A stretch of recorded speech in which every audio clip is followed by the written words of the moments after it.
Why should you eat a plant-based whole foods diet? Disease is striking our world rampantly. Cancer is striking our world everywhere. Friends, family, loved ones. In 2022, there were approximately 20 million new cancer cases and 9.7 million deaths worldwide. By 2050, these numbers are projected to increase to 35 million cases due to population growth. Cases of diabetes have risen to an estimated 37.3 million just in the U.S. alone. In 2023, heart disease remained the leading cause of death in the United States, with 919,000 deaths, and the number of people having surgeries and suffering from this condition is actually much, much higher.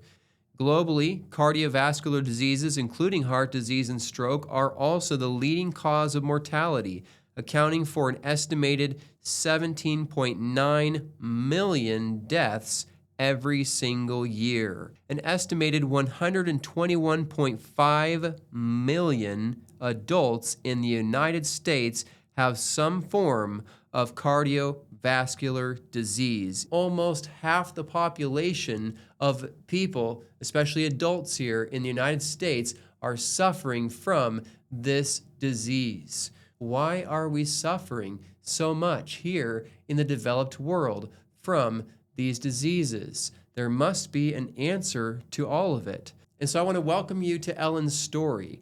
And on this channel, I've been sharing lots of great content, recently doing a series on plant-based eating and why it is important to eat plant-based. This is actually part number 4 of this series. You can go check out the other videos, 1, 2, and 3. This is part 4. We're going to have several more videos coming up after this one, and I will link those up down below and also link up some of those videos at the end of this video so that you can continue to watch this series and get the whole thing, understand the whole story.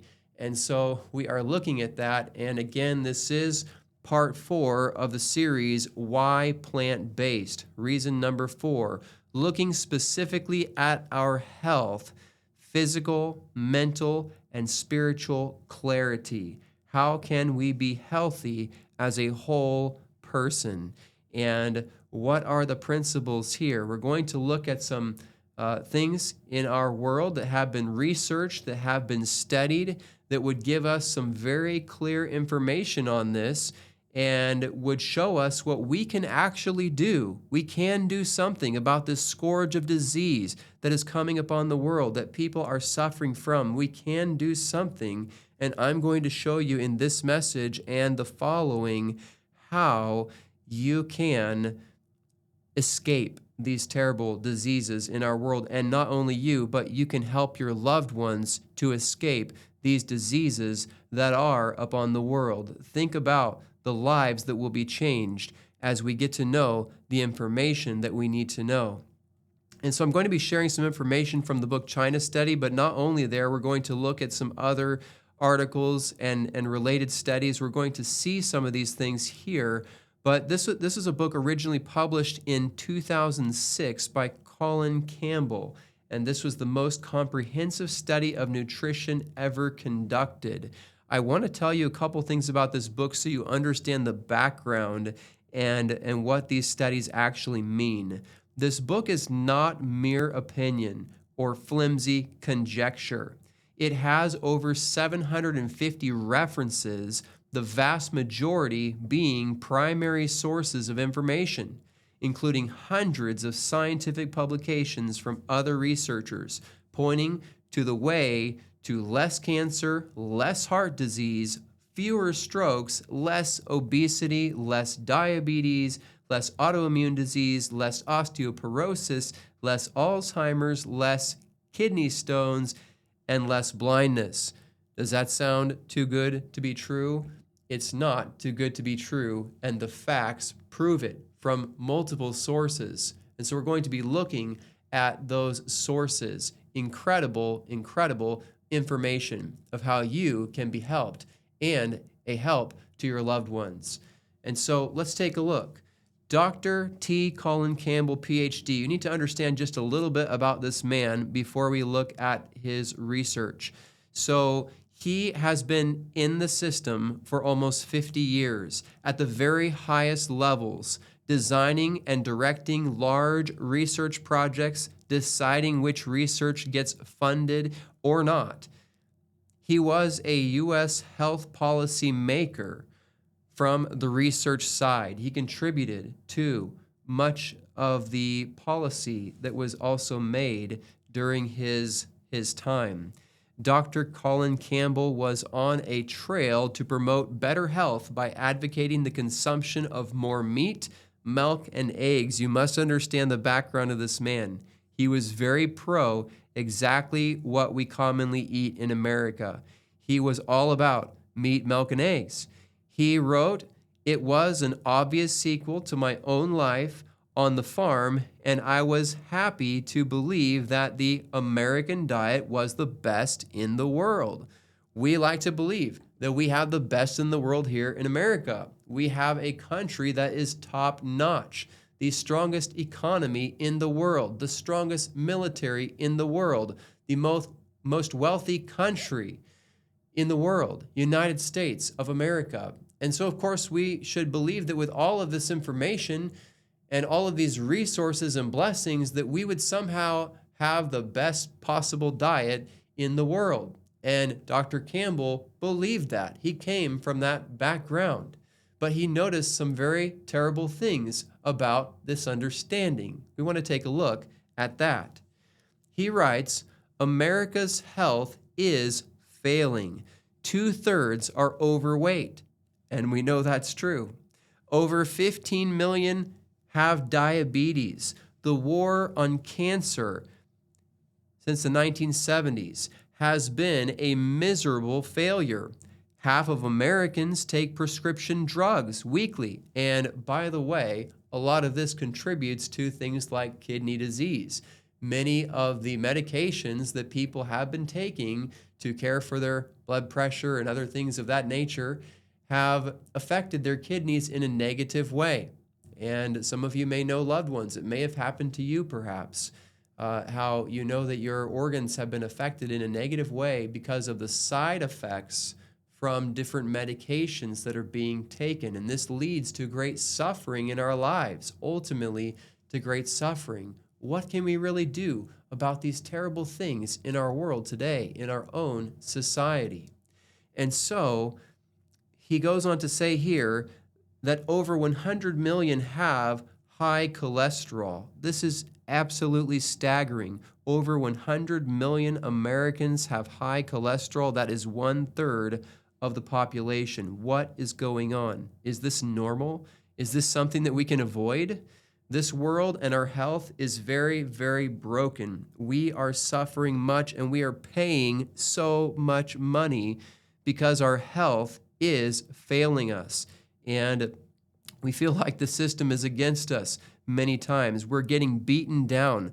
We don't know what to do to avoid these diseases, to avoid cancer, to avoid other things that are happening. High blood pressure, diabetes, high cholesterol, kidney disease. We are not sure where to go. We go to the grocery store. We're looking around. What do I eat? What should I do? We try to figure out what's going to help us. Well, there is solid evidence, sound evidence as to what will actually help us. And I want you to see that here in this message.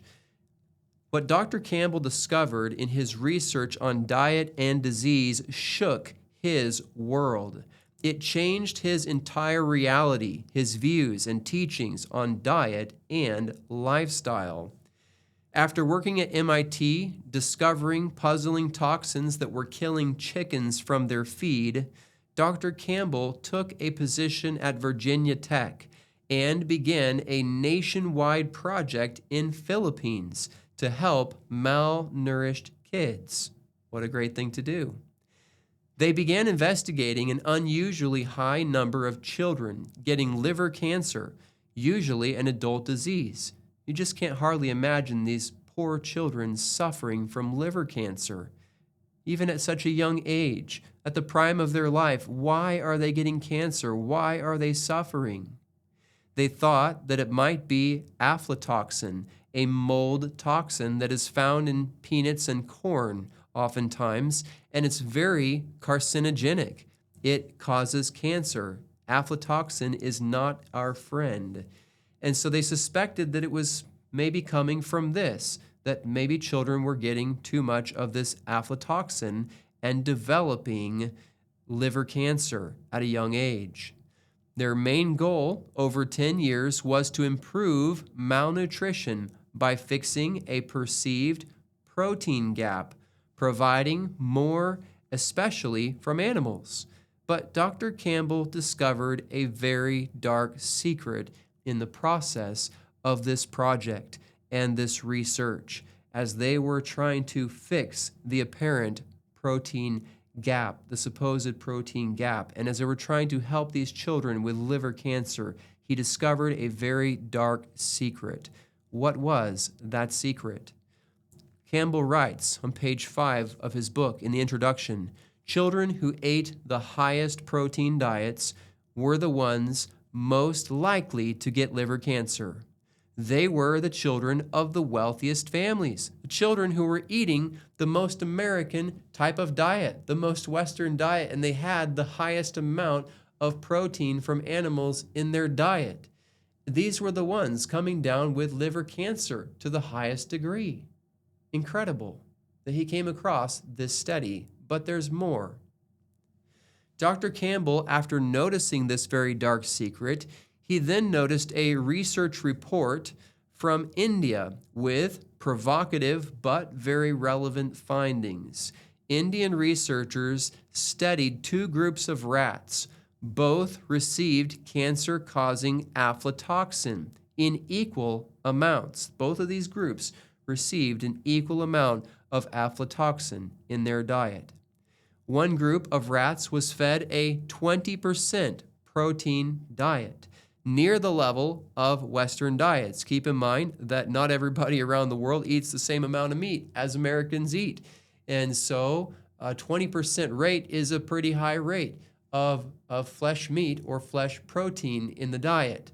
And this is what they were checking with these rats. They gave them the same amount as you would find in the American diet. 20% protein diet. And the other group of rats received only a 5% protein diet. What did the Indian researchers notice? Every single animal on 20% had evidence of liver cancer. Every single one on the 20%. Notice they had aflatoxin in their system and they had high protein at the rate of 20% in their diet, and every single one of them came up with liver cancer in the study. All of the 5%ers avoided it. Quite interesting.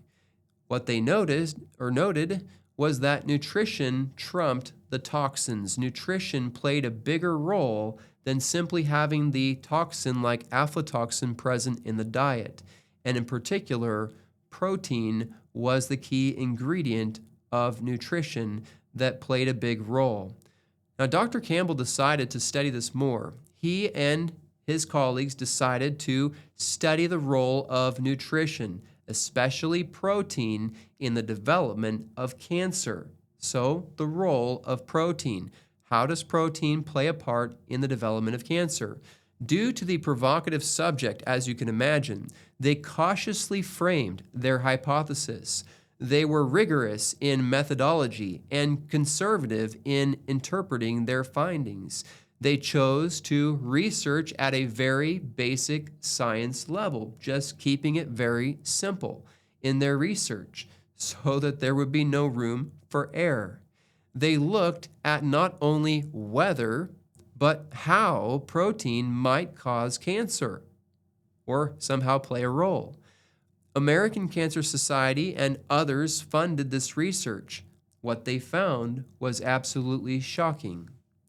Cancer-producing effects of cancer-causing chemicals were made insignificant by low animal protein diets, just like what the Indian researchers had found.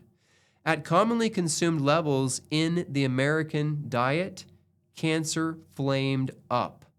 Notice, cancer flamed up at the common level of protein diet that Americans are eating. It flamed up. Campbell writes on page 6, dietary protein proved to be so powerful in its effect that we could turn on and turn off cancer growth simply by changing the level consumed. Now, this is actually very good news. Many of us know someone who is suffering from cancer. Maybe we ourselves have been suffering from cancer. And they were able to find this in their research that they could even begin to turn off cancer growth by getting rid of the high protein diet, the meat protein diet, getting rid of that and starting to eat a plant-based diet with plant-based proteins. They were able to avoid that cancer. And so if you are fighting cancer right now, you need to get off of a flesh diet. Get off of that and start giving yourself a plant-based diet. If you're fighting cancer, if you want to prevent cancer, you need to get on a plant-based diet and cut out that animal protein. Now, there's more to see. I have much more here that we need to look at, but start thinking already how you can use this information to help yourself or your loved ones. Somebody needs this information, someone we need to share this information with. And so, dietary protein proved to be so powerful in its effect that we could turn on or turn off cancer growth simply by changing the level consumed. You can beat cancer. You can. And diet is one of the things that will greatly help to beat cancer. And so the studies of Dr. Campbell continued on protein. They did not only study the protein of animals, but they studied all different kinds of protein like milk protein and plant-based protein. And so notice here that not all proteins had this effect. One protein consistently and strongly promoted cancer. Guess what it was? Casein, which makes up 87% of cow's milk protein. Yes, that milk that we are looking forward to, that we believe will bring us such great health. According to the research, actually, casein from that milk is promoting cancer at every single stage of growth. This was a stronger response than simply the animal protein. From the milk protein, it was not good. The results were not good. It promoted all stages of the cancer process. So maybe start thinking about almond milk, something plant-based. You can use almond, you can use soy. There are other milks. In fact, there's even oat milk that you can drink today, and it's actually really good. You should try it. You can find it in your store. Go check it out. You can look in the freezer section or maybe on the juice aisle. You can find some that's already boxed up and ready to go, shelf stable. And so check it out. There is something that you can do about this to fight cancer. Get yourself onto plants and plant-based protein and not the animal-based protein. Notice this. One type of protein did not promote cancer. That is, one type of protein did not promote cancer. Which one? And this was even when ingested at the highest levels. Even when ingested at the highest levels, plant protein, like from wheat and soy, this one was safe. It was a safe protein. This data began to shatter Campbell's most cherished assumptions. Imagine what that does to somebody who grew up in middle America on a farm, believed firmly in the American diet their whole life, and then suddenly began to realize this in their research, that plant-based protein was actually safe. It was not promoting cancer, but the other ones were. You could eat as much plant protein as you wanted, and you were not going to have the problems. Now, this goes on to the China study in more specific detail. What happened in China? What happened in the China study? What did they discover in this research? In the 1980s, Dr. Campbell went on to conduct the massive China study in rural China. It was through Cornell University, Oxford, and the Chinese Academy of Preventative Medicine. All of these groups came together to make this research possible. This study looked at diet, lifestyle, and disease outcomes. They covered thousands of people. It was the largest nutritional study ever conducted. Among data relevant to diet and disease, the same findings occurred. People who ate the most animal-based foods got the most chronic disease. Even relatively small intakes of animal-based food revealed adverse effects. And keep in mind that in rural China, people who do eat meat were actually eating a lot less meat than what the typical American would eat. Their amount was way under what the typical American eats. And so they noticed in the research that even in rural China, those who ate the most animal protein in their diets were the ones with the most chronic disease, and they were suffering from this disease. Very terrible, but very true what they discovered, what they found.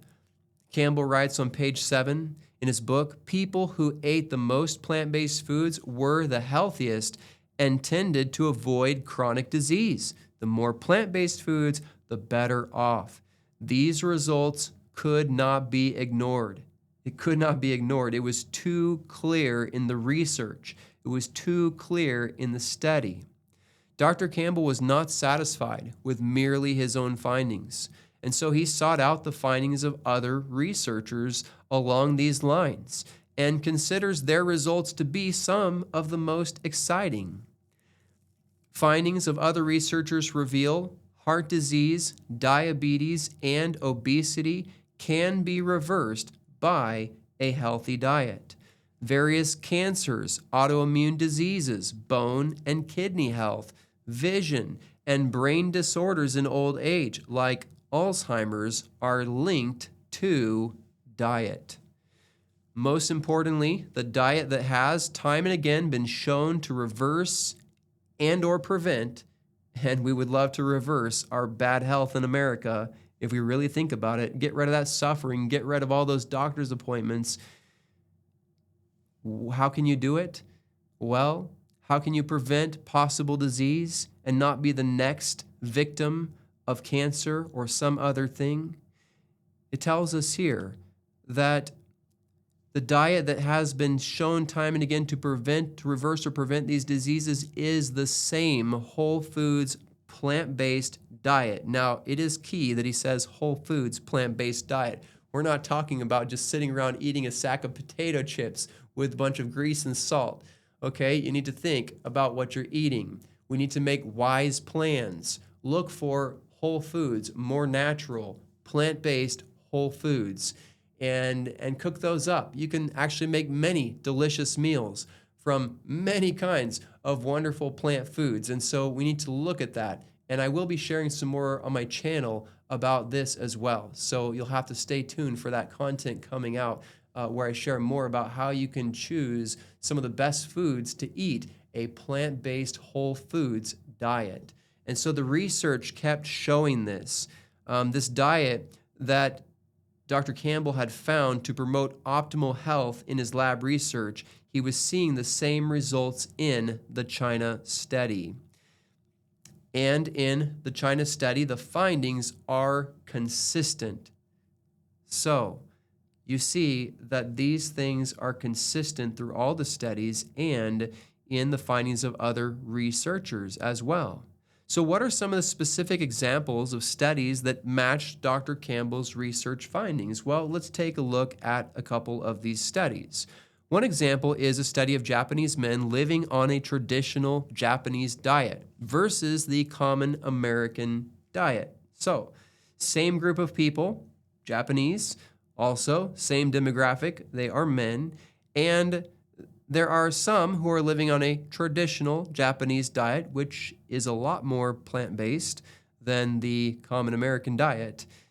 And so we have them, and we have the ones who are eating the common American diet. And what did they find? Sons of Japanese immigrants to the U.S. remarkably had more than 4 times the prevalence of diabetes. This study in particular looked especially at diabetes. And so they had more than 4 times the prevalence of diabetes than the average rate found in similar aged men who stayed in Japan. In other words, the ones back in Japan who were eating plant-based, more heavily plant-based, not completely, but more plants, they were doing much better. They had way less incidence of diabetes. The ones who developed diabetes also ate the most animal protein. Notice that again.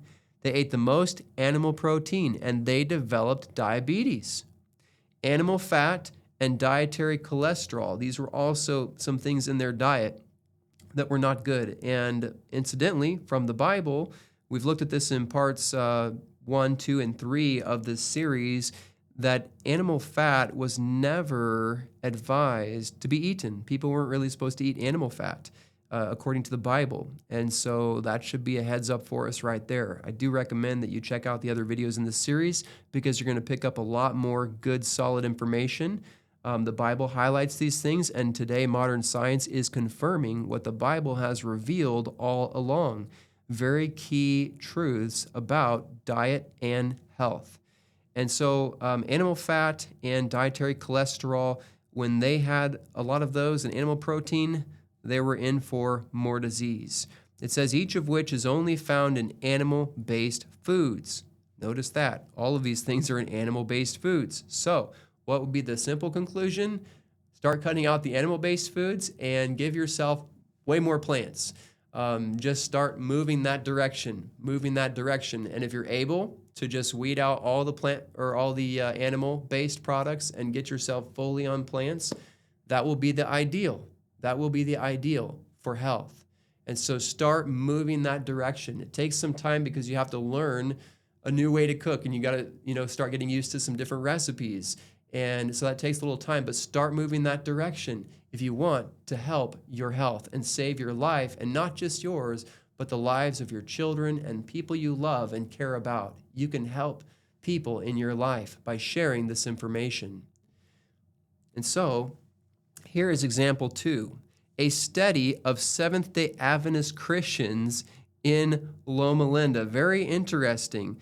These Seventh-day Adventist Christians, they follow their church's teachings on a healthy diet versus those who are not practicing them. So within the Seventh-day Adventist Church, there are many who are following a plant-based diet, and there are also a number of people who are not practicing that, but the church encourages a plant-based diet. And so this group has been researched many times by different researchers, and the findings are this. The Adventist vegetarians are much healthier than their meat-eating counterparts. Those Adventists that deprive themselves of meat also deprive themselves of the ravages of diabetes. Notice that. Compared to the meat eaters, the vegetarians had about 1/2 the rate of diabetes. They also had almost half the rate of obesity. This comes from page 150 in Dr. Campbell's book, The China Study. And so he's noting what these researchers came up with, what they found. And that was a very interesting study. And of course, there's a lot of other demographic similarities within this group because you're just looking at one group of people. You're looking at Adventist Christians, and they have a lot of things similar. But notice the differences here based on diet, simply diet alone. The vegetarians, the plant-based eaters were doing way better. And I'll show you another study that comes up from a different source here on that in just a little bit. So in England and Wales during World War II and just after 1940 to 50, diabetes rates dropped markedly, very much. They dropped very low. Fiber and grain intake went up during this time, and fat intake went down, like animal fat. So notice that plant stuff, plant food, fiber and grain is going up. Animal food is going down during World War II in England and Wales.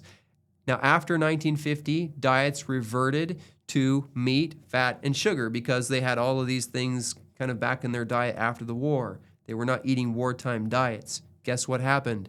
Diabetes rates increased after they changed back to that animal-based diet and they got rid of their plant-based foods. The plant-based foods were actually way better for them. Now, in Iowa, 36,000 women were studied for a period of 6 years. All diabetes free at first, and over the course of the study, 1,100 cases developed. The least likely to get diabetes were those that ate the most whole grains and fiber. Look at that. Increasing your fiber, which comes from plants, and eating whole grains.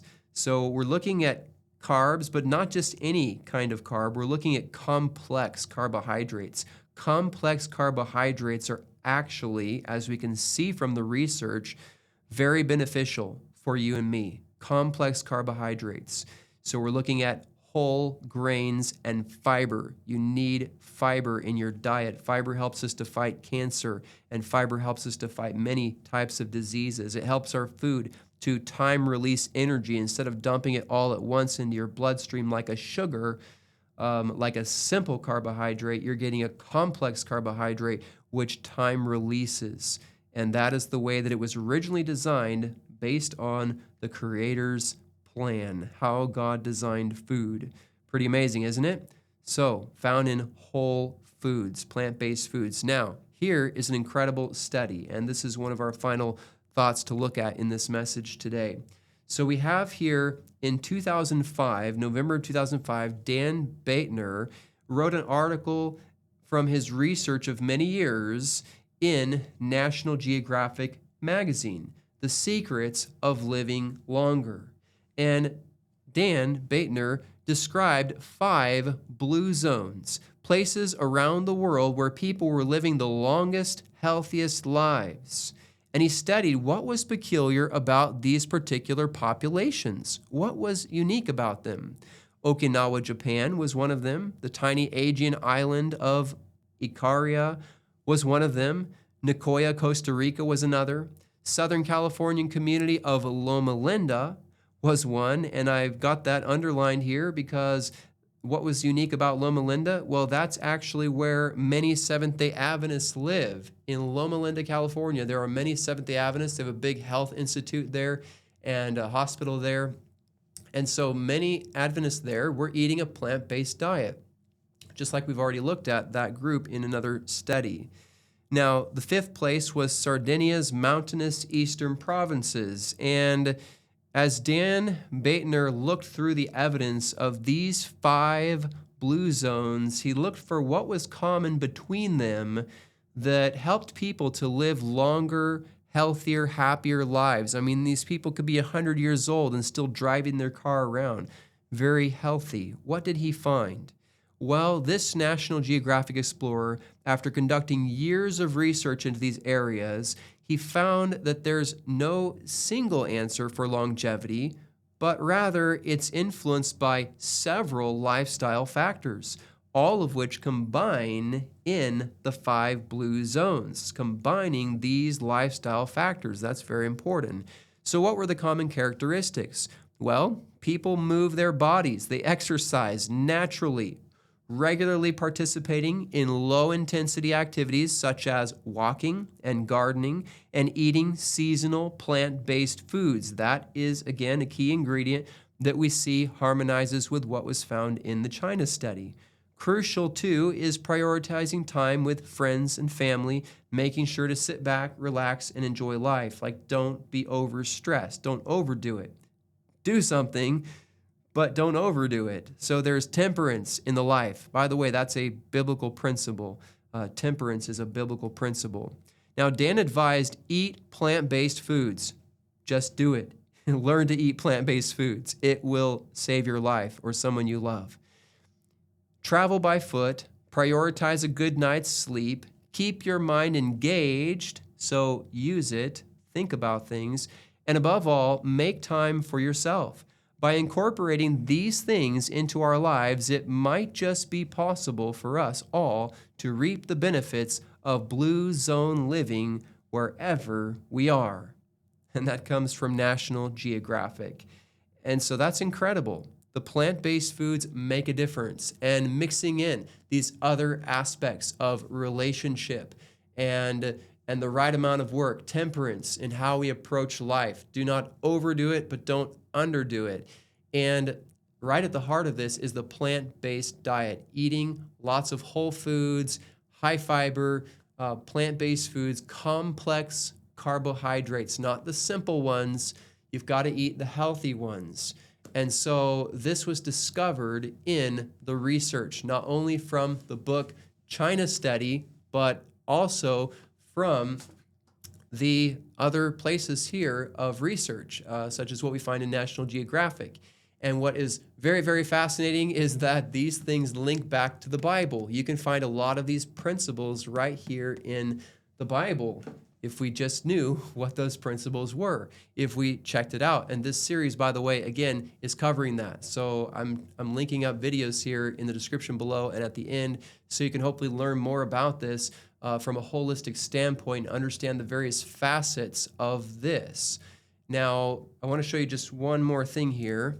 This is a statement from the book Ministry of Healing, page 296, paragraph 1, and it says this: grains, fruits, nuts, and vegetables constitute the diet chosen for us by our Creator.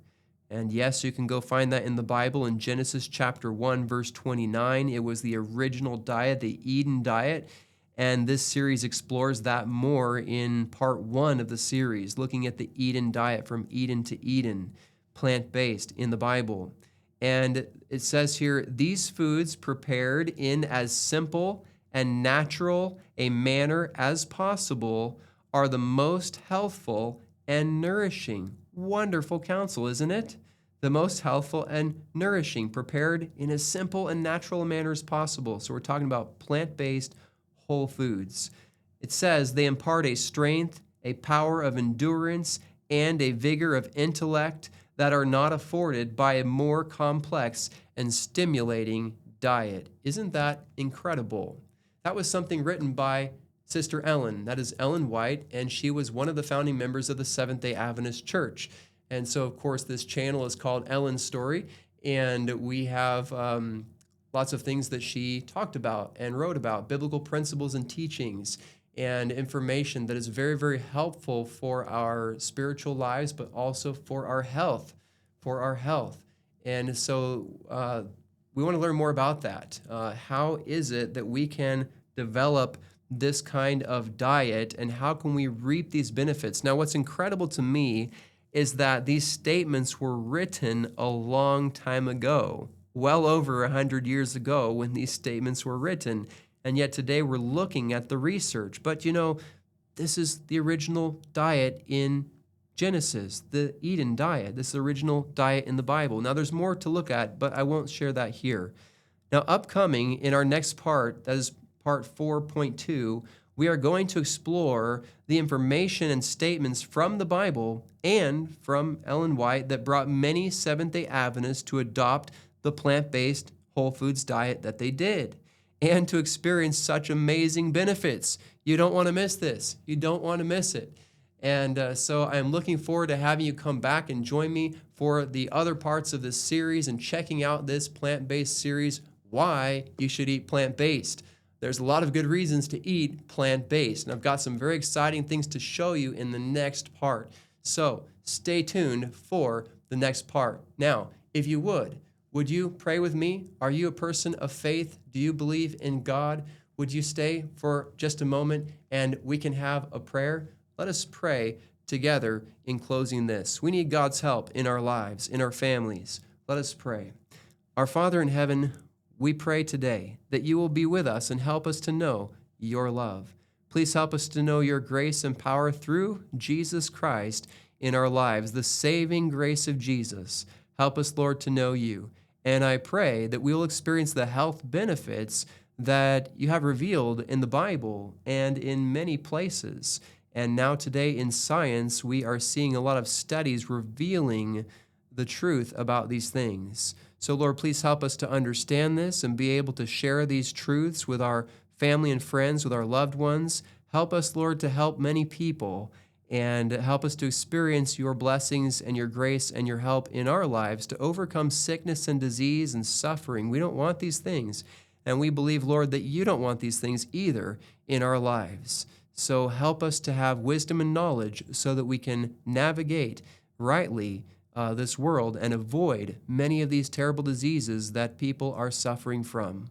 Lord, please help us in all of this. For we ask and pray in Jesus' name, amen. Well, thank you so much for joining me today, and I look forward to seeing you in the next one. God bless, and I'll see you then.